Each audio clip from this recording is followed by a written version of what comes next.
Hello guys, మనకి మొన్న Delhi Capitals versus Gujarat Titans match complete అయింది కదా.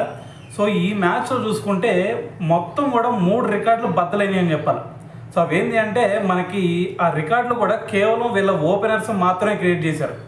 సో వాటిలో ఫస్ట్ వచ్చేసరికి మనకి ఇప్పటి వరకు ఇండియన్ బ్యాట్స్మెన్స్ ఎవరో కూడా అత్యధిక పార్ట్నర్షిప్ చేసిన ప్లేయర్స్ ఎవరైనా ఉన్నారు అంటే అంతకుముందు మనకి ధావన్ అలాగే మనకి పృథ్వీ షా. సో వీళ్ళ పేరు మీద ఉండేది. వాళ్ళు కూడా 744 రన్స్ పార్ట్నర్షిప్ ఏమో వాళ్ళిద్దరి మధ్య వచ్చింది. సో ఈ సీజన్లో చూసుకుంటే మనకి సాయి సుదర్శన్ అలాగే శుభ్మన్ గిల్, సో వీళ్ళిద్దరు కూడా ఆ రికార్డుని బ్రేక్ చేసి 839 రన్స్ పార్ట్నర్షిప్ అయితే బిల్డ్ చేయడం జరిగింది ఈ సీజన్లో. అయితే ఇదొక రికార్డ్ అయితే దాని తర్వాత మనకి మొన్న డీసీ మీద మ్యాచ్లో చూసుకుంటే 200 రన్స్ టార్గెట్ ఉంది కదా. సో ఇప్పటి వరకు ఏ టీం కూడా వికెట్ నష్టపోకుండా 200 టార్గెట్ని చేసిన టీం ఏది కూడా లేదు. అయితే మరి మొన్న మ్యాచ్లో చూసుకుంటే 205 రన్స్ వీళ్ళు ఒక్క వికెట్ కూడా కోల్పోకుండా కొట్టారు.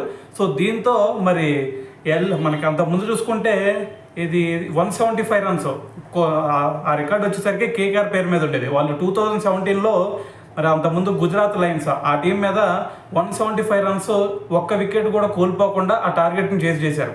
సో ఇప్పుడు వచ్చేసరికి 205 రన్స్ వికెట్ పడకుండా కొట్టారు కాబట్టి సో ఆ రికార్డ్ కూడా వీళ్ళు బ్రేక్ చేశారని చెప్పాలా. ఇది సెకండ్ రికార్డ్. సో ఇక థర్డ్ రికార్డ్ కనుక ఒక్కసారి చూసుకుంటే ఓపెనింగ్ బ్యాట్స్మెన్స్ అత్యధిక పరుగులు చేసిన బ్యాట్స్మెన్స్ ఎవరన్నా ఉన్నారు అంటే అంతకుముందు ఫస్ట్ ప్లేస్లో వచ్చేసరికి మనకి కేఎల్ రాహుల్ అలాగే క్వింటన్ డికాక్ పేరు మీద ఉండేది.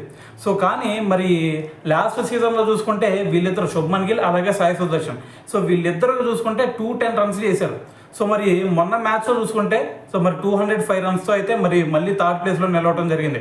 సో ఫస్ట్ ప్లేస్ వచ్చేసరికి కేఎల్ రాహుల్ అలాగే క్వింటన్ డికాక్ ఉంటే దాని తర్వాత సెకండ్ థర్డ్ ప్లేస్లో మళ్ళీ వీళ్ళిద్దరే ఆ రికార్డ్ని అయితే మరి క్రియేట్ చేశారని చెప్పాలా.